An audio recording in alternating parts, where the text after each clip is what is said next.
Hey everybody, and welcome back to my YouTube channel. A few weeks ago I took you on a tour through the Growing Grounds greenhouse and you liked it so much that I'm back. He's back. I'm back.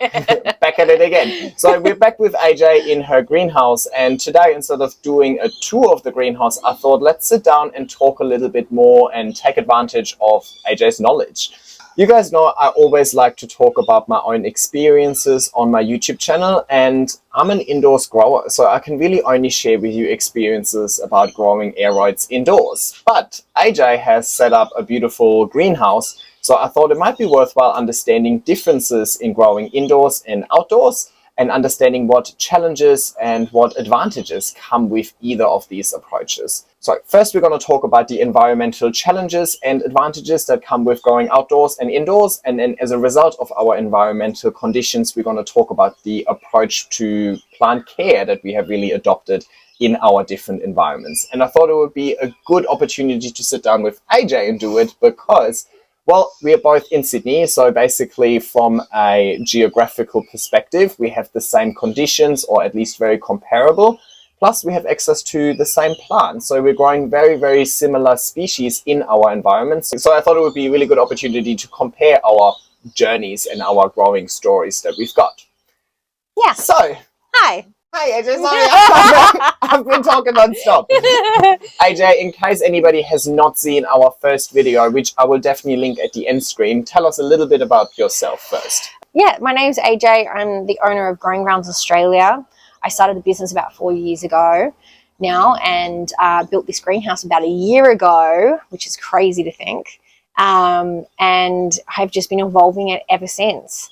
AJ has had about a year of experience growing in this greenhouse, and with everything, it's never a set up and, set up, sit back and enjoy thing. It's definitely like a continuous process, right? So probably over that year, you've learned a lot because it's 1 year of going through all the seasons. So I'm sure you made lots of adjustments, and that's really what I want to capitalize on in this video today. I want you to share your experiences with us. So if anybody out here is interested in potentially start growing plants outdoors, or if you already have a greenhouse, if you maybe have a balcony and so on, maybe the tips that AJ can give you are a little bit more appropriate, because you'll find out throughout the video that I'm dealing with completely different challenges, which has really shaped my care approach to plants. All right, let's start off with the most important thing and probably the most challenging for most people when it comes to growing plants: light. AJ. Yes. What challenges, what advantages do you face when it comes to light in your greenhouse? So light for me is usually quite an easy thing to deal with. I use shade cloths a lot when it's too light and too hot, and when there's not enough light, I back off the shade cloths. Getting the shade cloth on is probably the only thing that's quite hard. I can imagine. Yeah, because I adapted it. It used to be on the inside of the greenhouse and I used to tack it in. Now it goes right up over the top, which gives me even more space, head space. But it's just getting the right grades for your greenhouse. Right now, I actually don't have like literally straight sun on the greenhouse. It is from a far angle. So I am only using, I think it's a 90% shade cloth, and that's okay for now.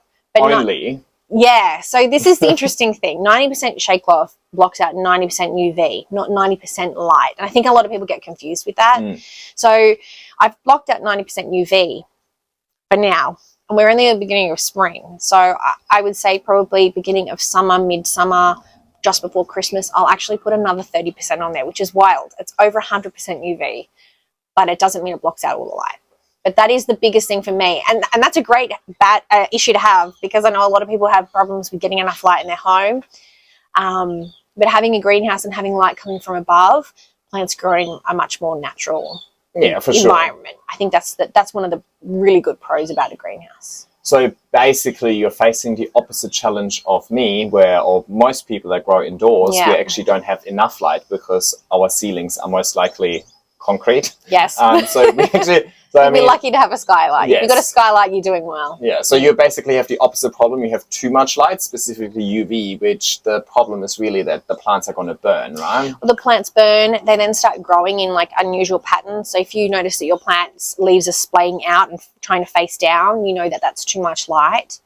So yeah, that's the issue that I have. I shouldn't complain. It's a good issue to have.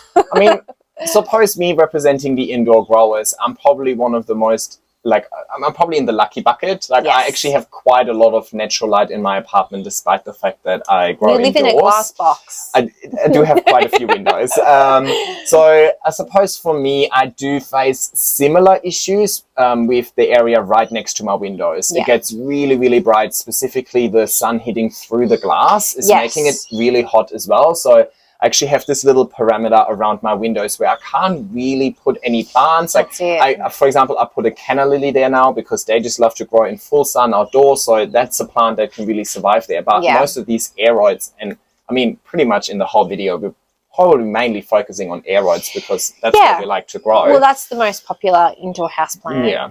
Most of them fall in the aroid. Yeah, I think that would be too much light for them right near the window. So I need to remove them a little bit from the window, which then kind of blocks that whole window, that area of bright indirect light. It's like a really narrow margin between burning and bright indirect light, and then too little light. So and can I just add, just because you're inside and you've got a plant on the other side of the glass, that doesn't mean it's okay. I think a lot of people mistaken bright indirect light as being inside light and outside light. It can be shining through a window and your plants are still going to get burnt. So you need to either put up, I know it sounds ridiculous, but you can put some shade cloth in your actual window or have more of a sheer curtain just to block it a bit more. But you always have to be really conscious of the UV. Yes, I think light. I mean, we're in Australia. We're also facing another issue because we have way more UV, very harsh UV light compared to other parts of the country or other parts of the world. But I think overall, light is just probably something that's really hard to get right. We're facing similar issues, as in like the direct sun is too much light. Just different problems we need to within create, those issues. we need to create bright indirect light, which you can easily do with your shade cloth. At home, I really just create bright indirect light by moving the plants a little bit further away from the window, but not too far away from the window. Shuffling them around always is a good thing. And then one thing that I've noticed in your greenhouse, and it's something that I actually don't like, sorry, no offense, but obviously because the light comes from the top, all of your leaves start growing towards the light source, right? So they all grow kind of up.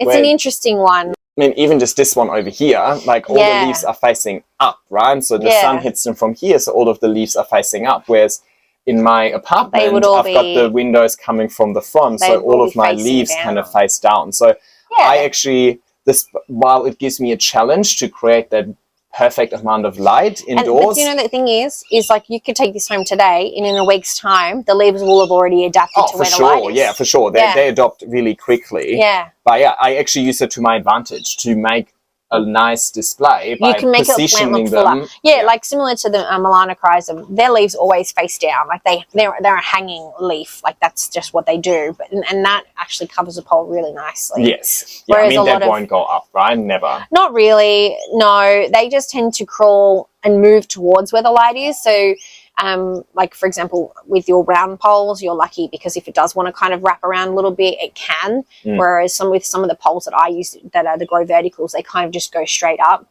You kind of have to kind of guide it sometimes and just make sure it stays in the center of the pole. Yeah, which I do too, right? All right, so now that we've got light covered, let's talk about the thing that comes with light, temperature. The sun, especially over here in Australia, can be really, really hot. So when it comes to temperature, what challenges are you facing in here? But also, do you have any advantages growing outdoors? Obviously, growing outdoors in general, you're kind of at mercy of how the temps are. You kind of just have to work with what you've got. Having an enclosed greenhouse means that you amplify whatever heat is given on the outside. So in winter, unfortunately, I don't have direct sun on here, which I would be so happy if it did, but it doesn't. So I have to help it. Instead of trying to heat this to a crazy temperature, I've learnt this winter just gradually heating and gradually dropping is a much better thing for these plants because, again, they're all different. So they all really, truly do need different temps. But if I can kind of cater to all of them, and safely and keep them growing through winter, that's the most important thing. So gradual heating for me was it being, 16 degrees during the day and then it quickly dropping. As soon as it got dark, it would quickly drop to around 10. So that's a big drop. For plants, if a drop happens like that, a lot of plants just switch off and they go into hibernation mode. And what that can mean is they can either drop leaves, they just stop growing altogether, and just look sad, which we don't want. Yeah. So having a heater in here overnight was fantastic. It didn't heat it as such, but it just made it more of a gradual slope down and a gradual warming up in the morning, which made a world of difference to the plants and my pocket, because the electricity bills are insane at the moment. I think everyone's dealing with that. So that was winter.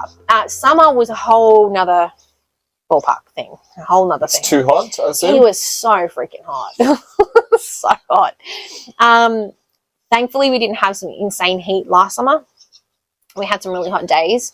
All I had to do was water morning and water evening, which it seems like a lot. I was watering every day in summer. Yeah, we talk about watering in a little bit more detail later as well, because I think that's very different, right? Yeah. So watering every day, making sure plants weren't drying out, but as well as that, it actually helped keep the temperature down a bit. And instead of me just physically going around and watering, I had an actual sprinkler system set up. So instead of this beautiful mist that you see, I had an actual misting system coming from the ceiling, and that was like heavier water droplets as opposed to like fine mist.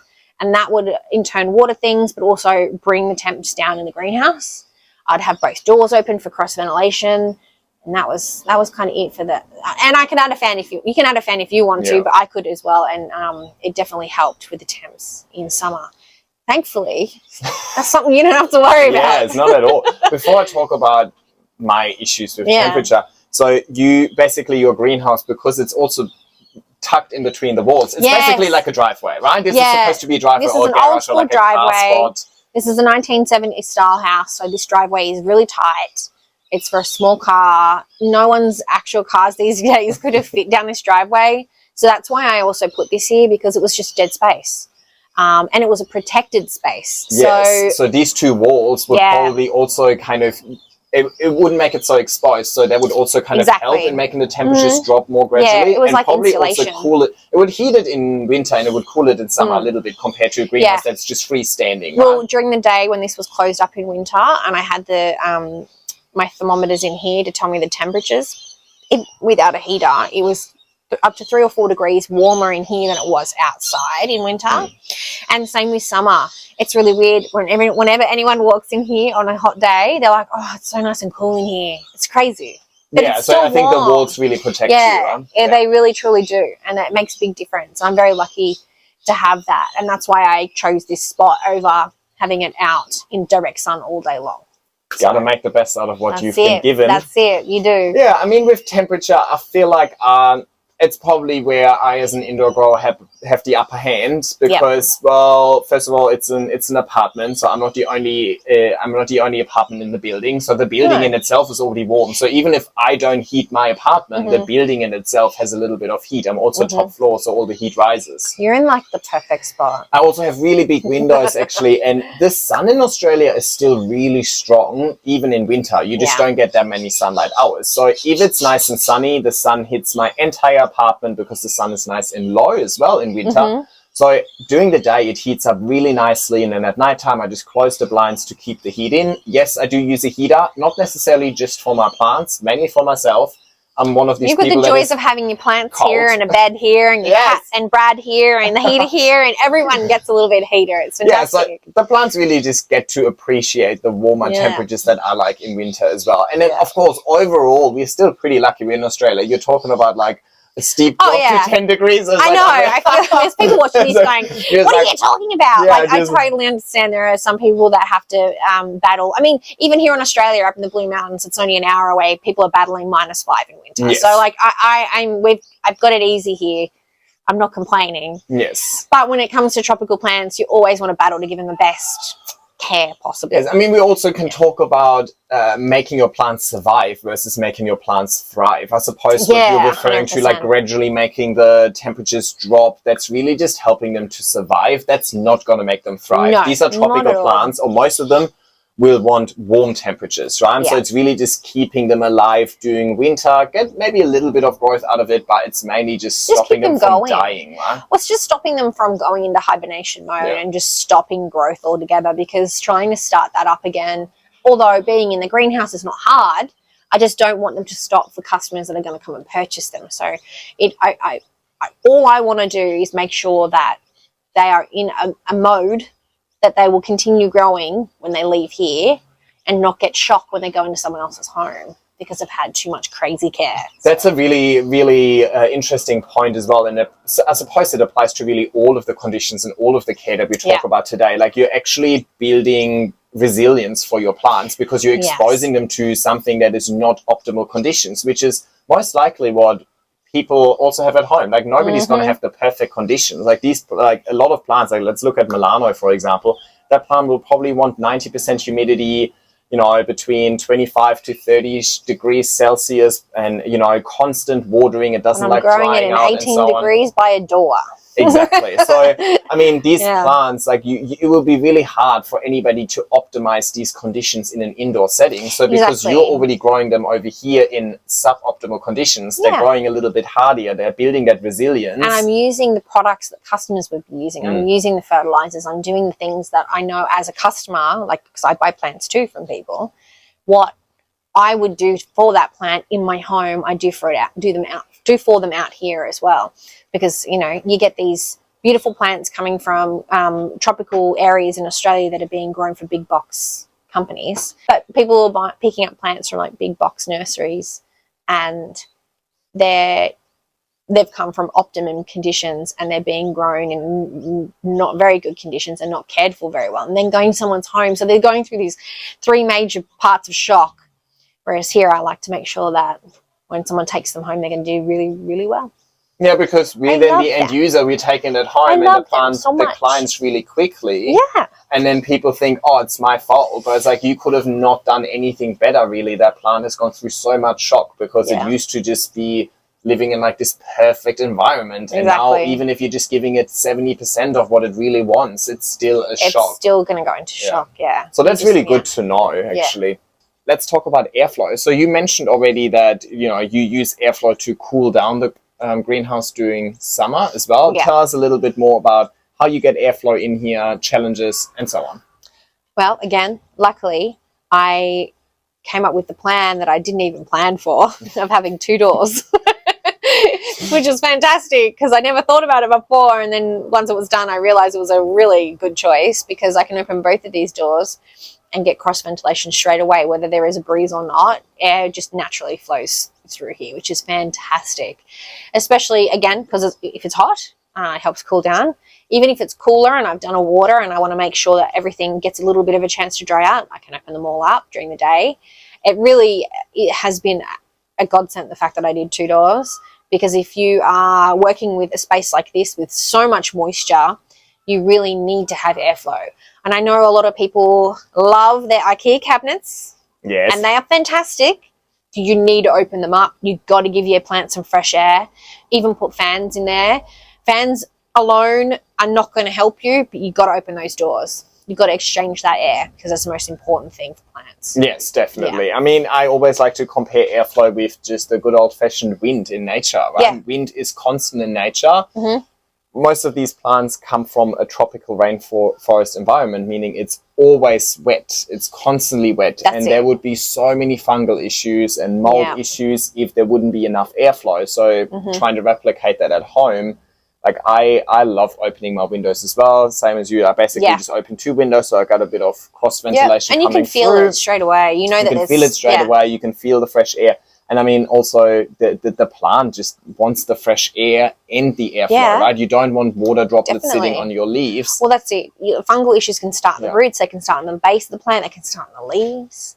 They can even start in the soil around the plant. I know a lot of people complain about seeing weird fungus growing in their soil, which is not necessarily a bad thing, but it's a sign that you need to make some changes. So airflow is super duper important. Question. So I remember when I first started my plant hobby, one thing that I read a lot is people saying this doesn't like draft. This doesn't like a draft, right? So and I never really thought about it, but I just got reminded of that when you were talking about, because technically you are creating a draft through your greenhouse over here, and like a lot of these plants, people tell you, it's like, oh, they don't like a draft. That's actually, I think maybe we're getting confused with the terminology over here. I reckon when people say plants don't like a draft, it's maybe like a consistent, really cold wind coming in. Yeah, no, I think so obviously, right, let's paint a picture. Yeah.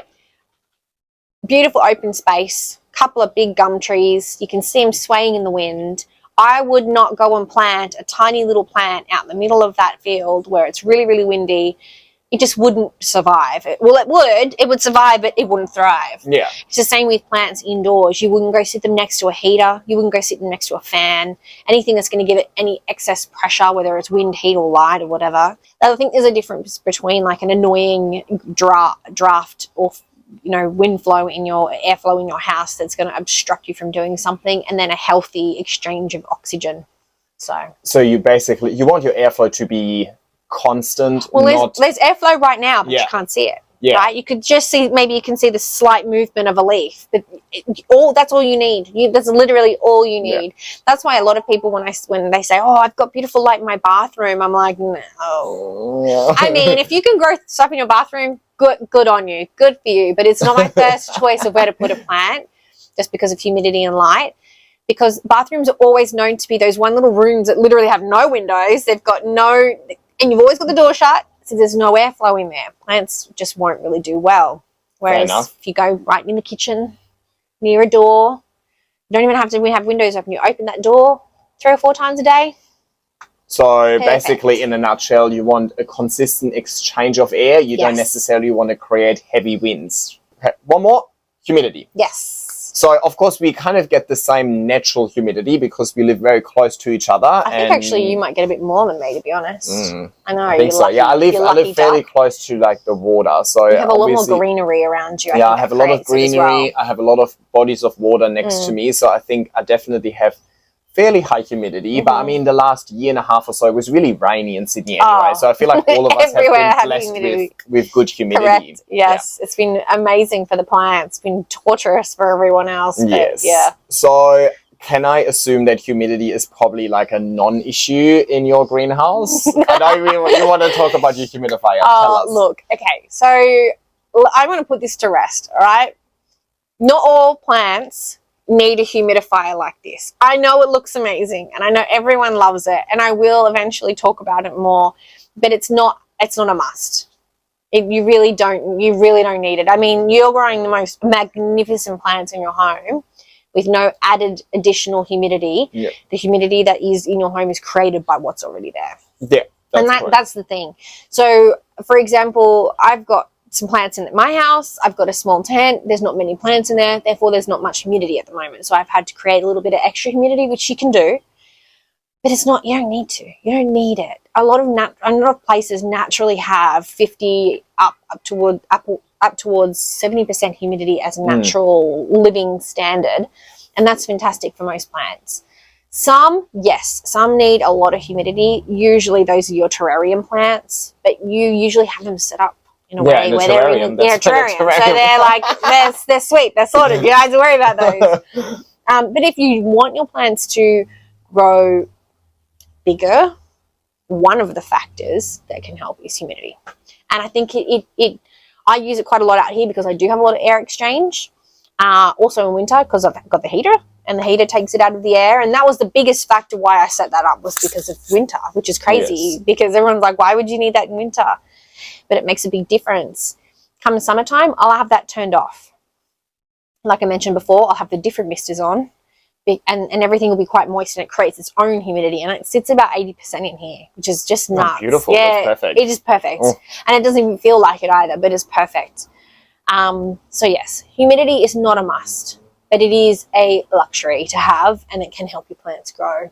I'm pretty jealous of the way you can deal with humidity out here because, I mean, you don't need to worry about things getting wet. You don't need to worry about the floor getting wet and so on. So you can create humidity in a lot of different ways if needed, right? You could even just walk around, hose down all of the plants. The water is just dripping on the floor and it's going to evaporate, creating humidity. Yeah. That is nothing that anybody can really do indoors because we have carpet and floor and walls and all of these things. I mean, you could, and you'd be crazy, but you could. I mean, for the sake of you and your apartment, you obviously don't want to do that. And that's exactly why I don't actually use anything to create humidity. Or at least I don't use a humidifier or anything like that. Really, the humidity in my apartment is just the natural humidity that comes in from the outside. Yeah. And then, of course, all of the humidity that my plants create. I've got a lot of plants by now, and as the plants keep coming, they're their own humidifier. Yeah, they're creating their own little environment at this stage where, you know, I do have the moss poles. The moss poles have a lot of surface area, meaning water is evaporating. Well, that water evaporating from the moss poles is essentially just give me a humidity boost. Yeah. So all I really need to make sure is that I really air out the apartment frequently so that the humidity is actually being exchanged and the air isn't stale. So I make sure that there's no mold forming on the moss poles, the plants, but also on my apartment, like on the walls and ceilings and so on. I mean, I want to. That's really important. I want to create a symbiotic relationship between the plants and I. I don't want to live in a growth tent.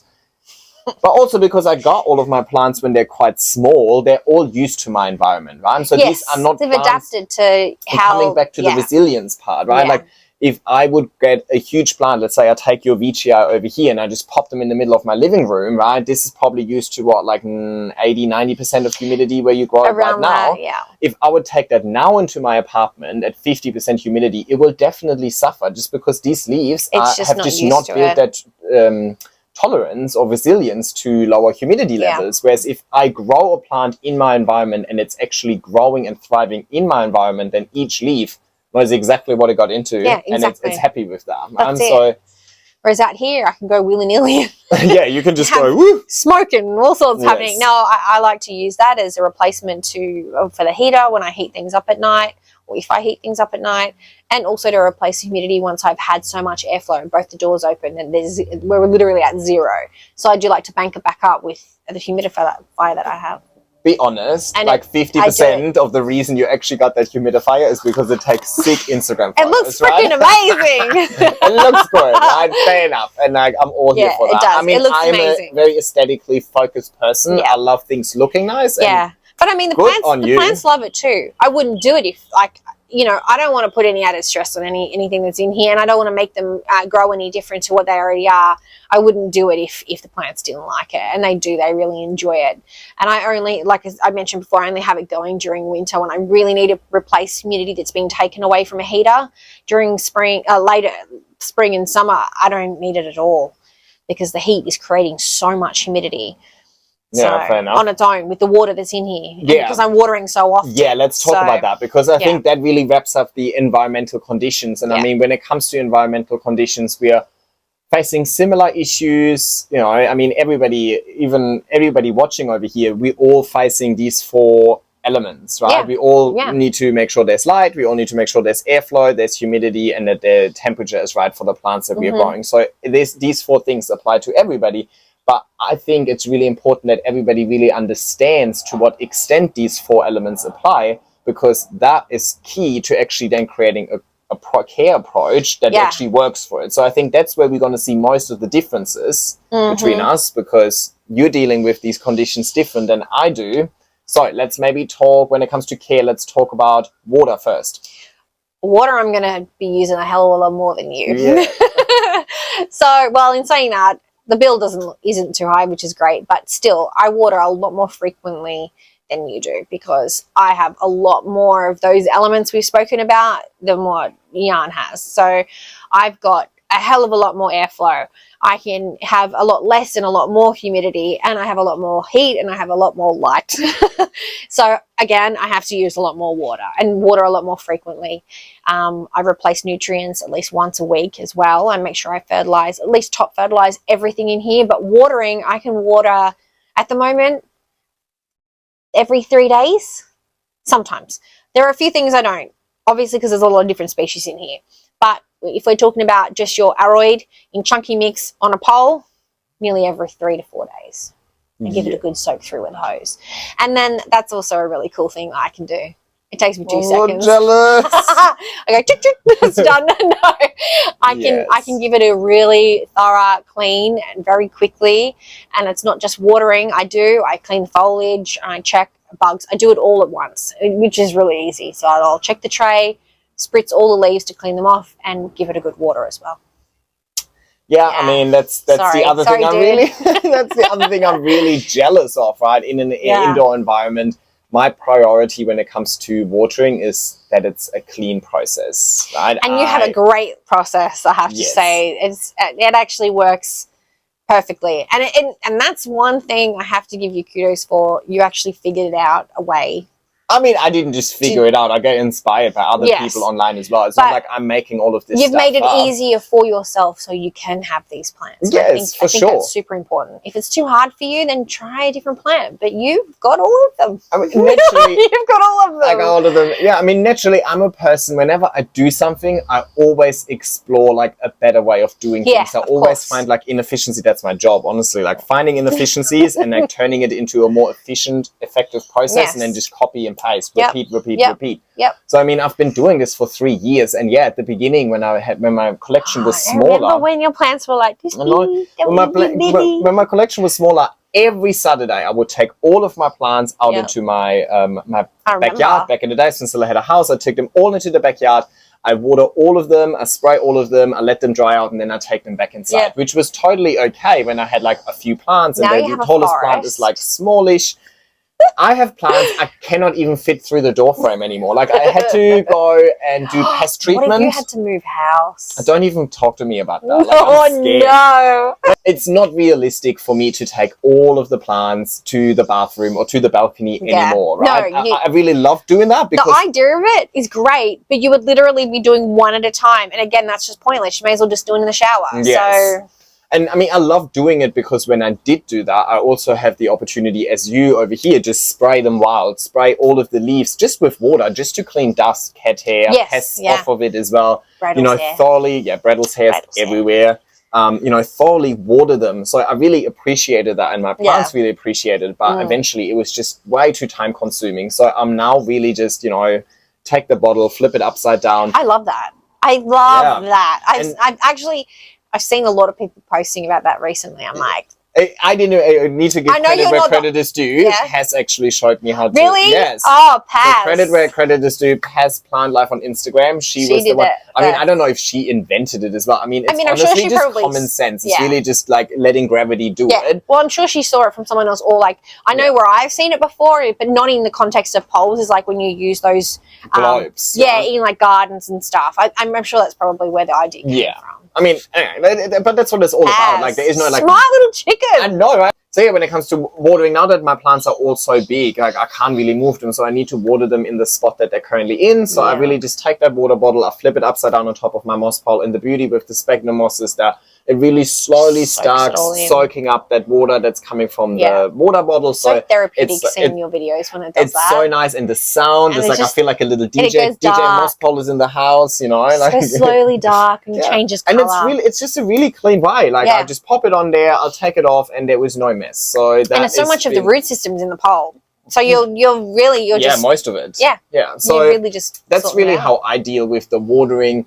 Because, I have a lot of plants, but it actually makes it really easy for me. Yeah. And my plants don't dry out as quickly as yours do because I have less light. I do have less humidity, which technically implies that they should dry out a little bit quicker. But I think the less light, less temperature is really like less growth overall, right? If your plant isn't growing like crazy, then it doesn't need as much water. Now my plants are kind of growing like crazy. Your plants are growing like crazy, but you're doing all the right things, though. And I think this is the important thing. A lot of people ask, "How do I get my plants to grow like this? How do I do this? How do I do that?" You've got to look at every factor, and you've got to do every factor. You can have it in your head as a plan, but you've got to actually execute it. Otherwise, they're not going to grow the way you want them to. Yeah. And the watering thing is just one thing.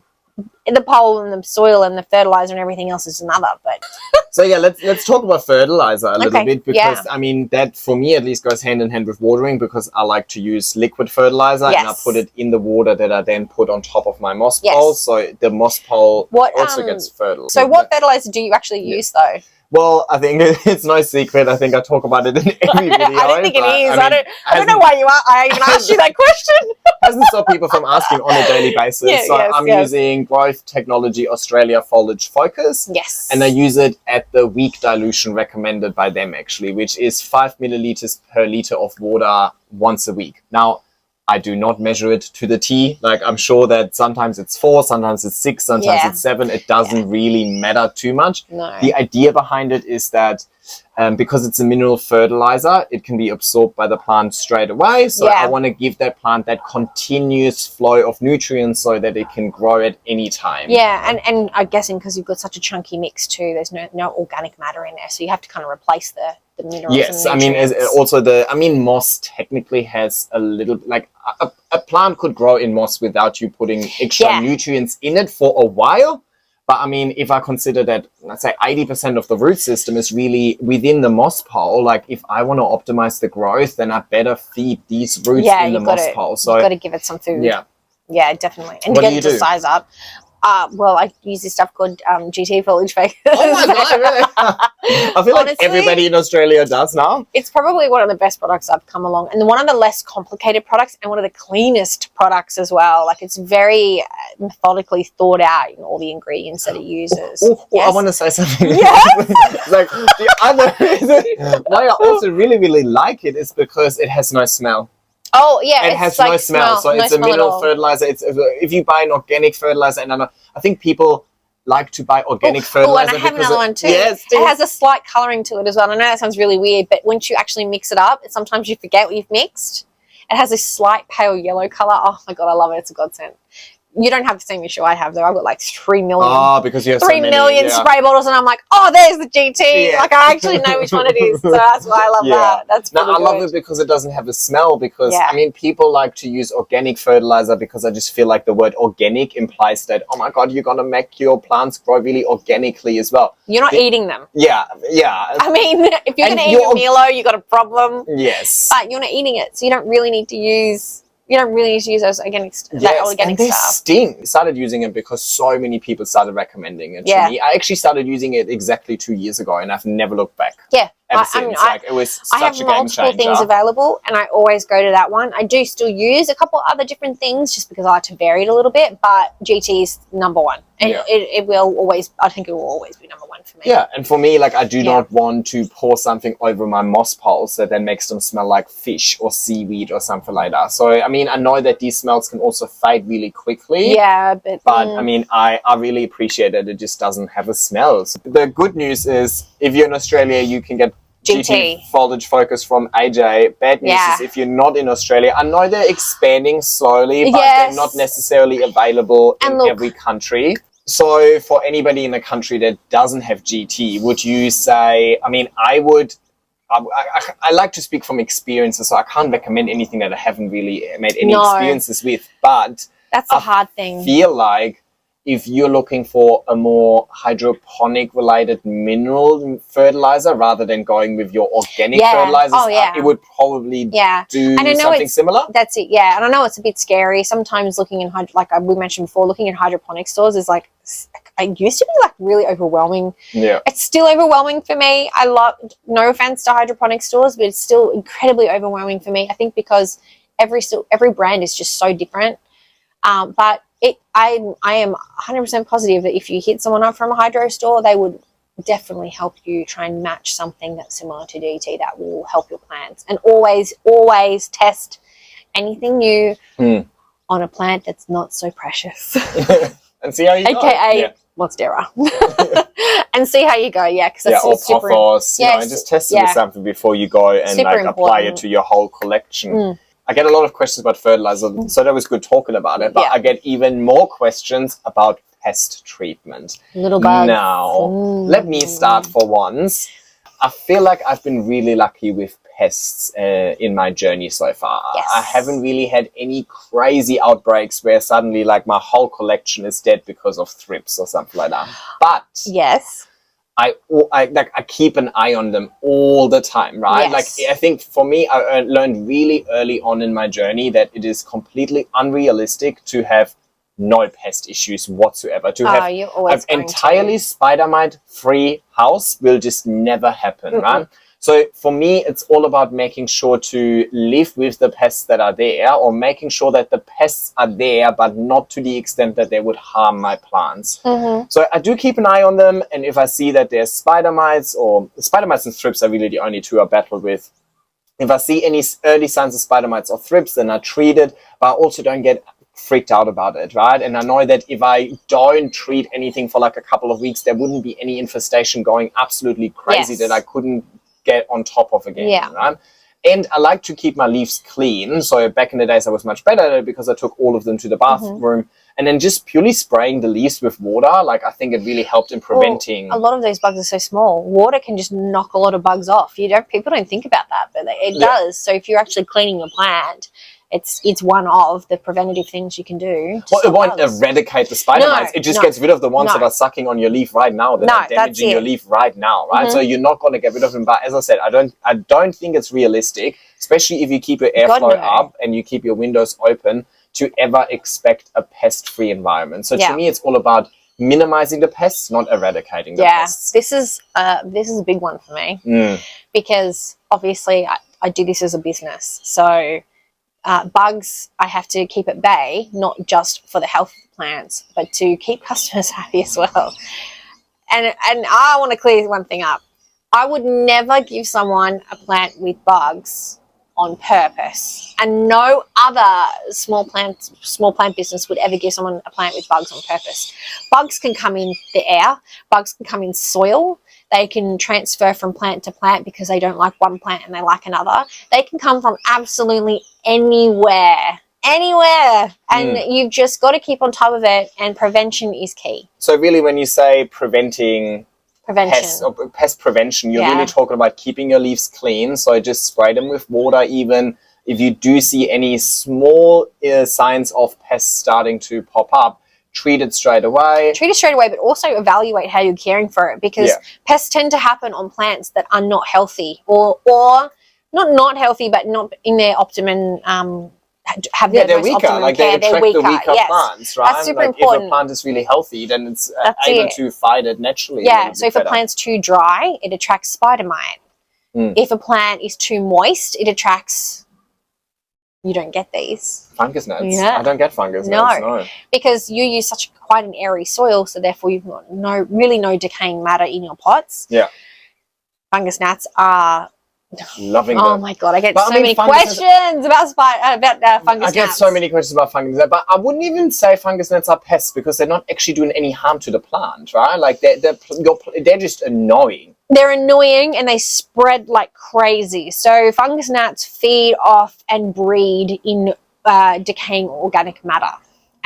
And what a lot of people don't realize is fungus gnats actually burrow into the soil, and that's where they lay their eggs. So even though you think you may have gotten rid of them by using a fungus gnat layer or rocks or whatever, all of these weird and wonderful theories are that will get rid of them, they can still come back, and they will come back. I can guarantee you.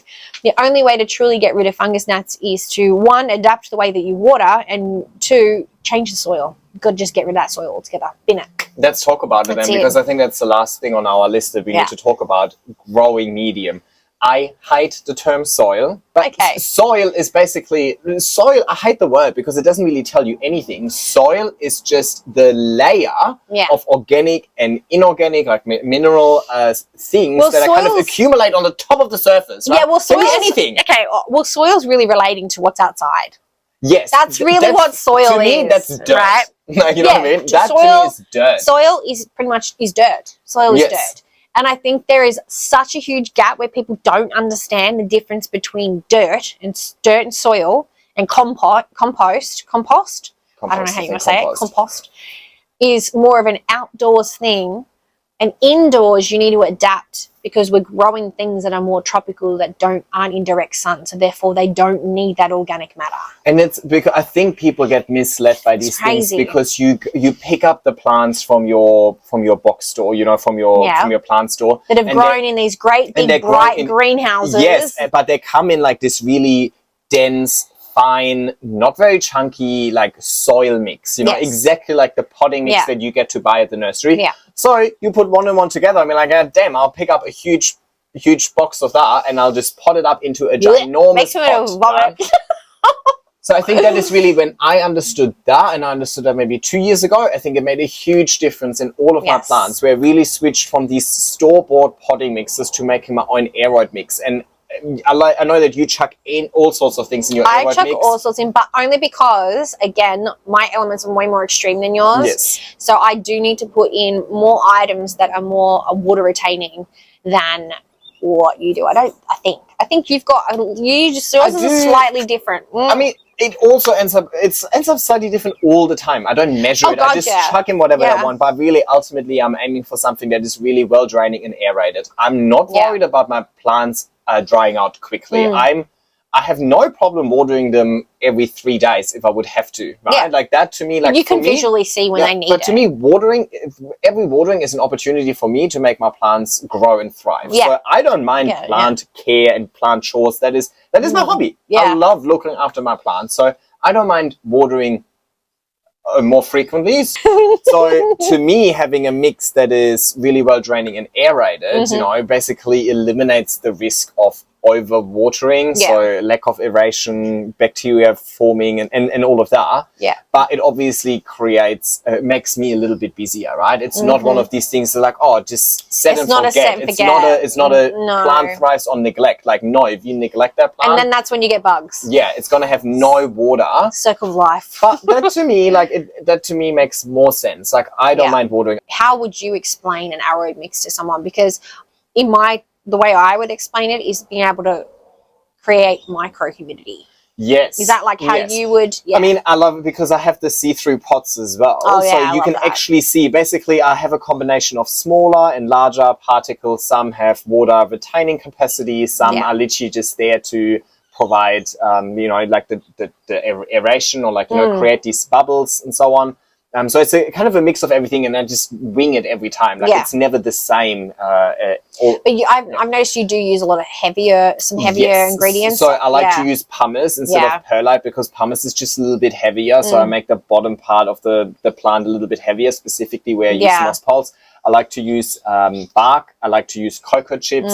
I like to use a little bit of sand, mainly to add a little bit of weight to it as well. So I do opposite to that because I try and hang everything. You hang everything so you keep it light. So it's still very light. Don't get me wrong. If you compare it to like your potting mix full of...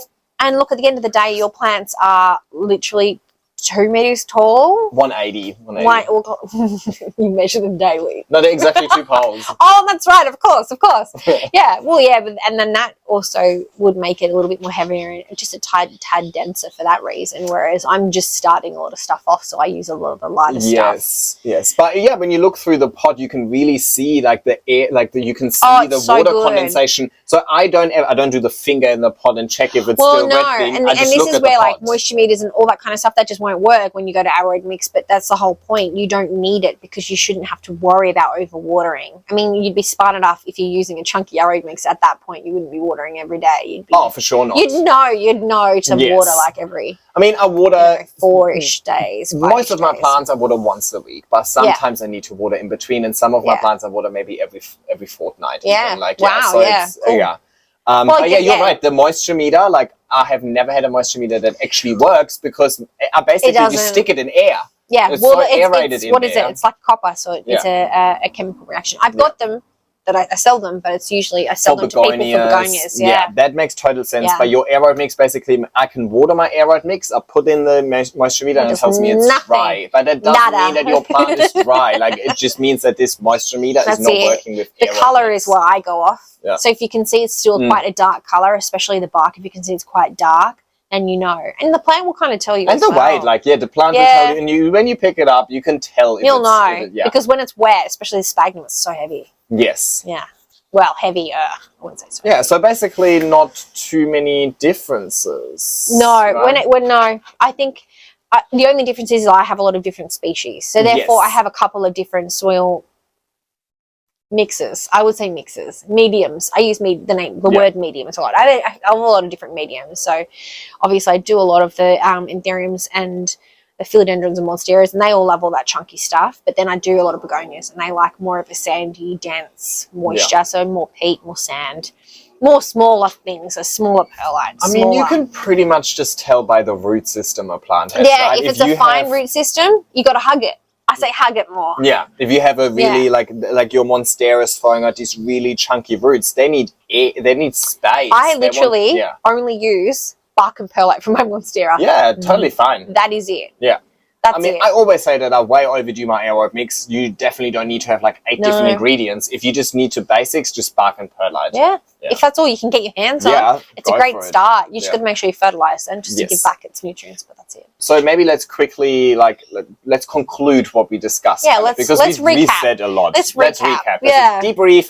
So we basically spoke about environment, and really our environment is very much the same because we live in Sydney, but because we have different approaches, the main different approach is really that you have 2 walls on the side and you have open space at the top, and I have a wall at like a ceiling, and I have open space on the side, right? So this is really our main difference, that you have very different light. And you have a much more controlled atmosphere, whereas mine can be all over the shop. It can be intense, it can be very low, it can be, but it's very easy to manipulate as well. So and because of our environmental challenges or advantages, we have similar, but like different, but very similar approaches to care. Do you know what I think? The one thing that's just the one obvious difference between your stuff and my stuff is frequency. Yes. Literally is frequency.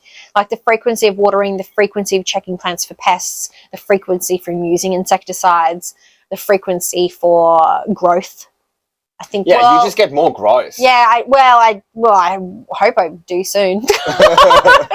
It's still quite cool because I'm outside. Whereas see, your growth started early and your growth is constant, but I also have very high peak growth times, which is like max summer. I can literally grow a plant from the bottom of the bowl to the top. It's crazy. But whereas yours is more like constant throughout the year as well. I don't have very defined growing seasons. Like all of my plants still grow during winter as well. So I think it just comes down to frequency. I think that's the biggest thing. That's a good summary, actually. You do everything just a little bit more frequently. But you do it frequently. Do so much stuff. Yeah, you do it more frequently, but everything that you do is so much easier because you're watering, you just walk around with the hose, done. You know? It's weird, isn't it? Pest treatment, you just like spray the whole thing. I can't just walk through my apartment. I need to move every plant first. It's interesting how it's... So it kind of ends up the same again. Well, I need to do it less often. Whenever I have to do it, it's much more work. So we probably end up doing a very similar amount of work. That's why you don't do it as a job and I do. Yeah. Oh, gosh. Well, that's interesting to think about it that way. Yeah. So thank you so much for joining us today. We really had a more relaxed sit-down podcast style video today. But, you know, we love talking about plants. We're very passionate about it. We just love talking. Yeah, we love talking in general. And then if we talk about plants, like, you know, it's two of my favorite things. Yeah, I mean, I'm really hoping people are still watching. I don't know. I know this was lengthier, but I mean, we had a good chat. I think we discussed quite a few things. That's if you're still watching, if you're there, if you're really truly there and you've not just fast forwarded to the end, leave us emoji. What emoji? Any bug.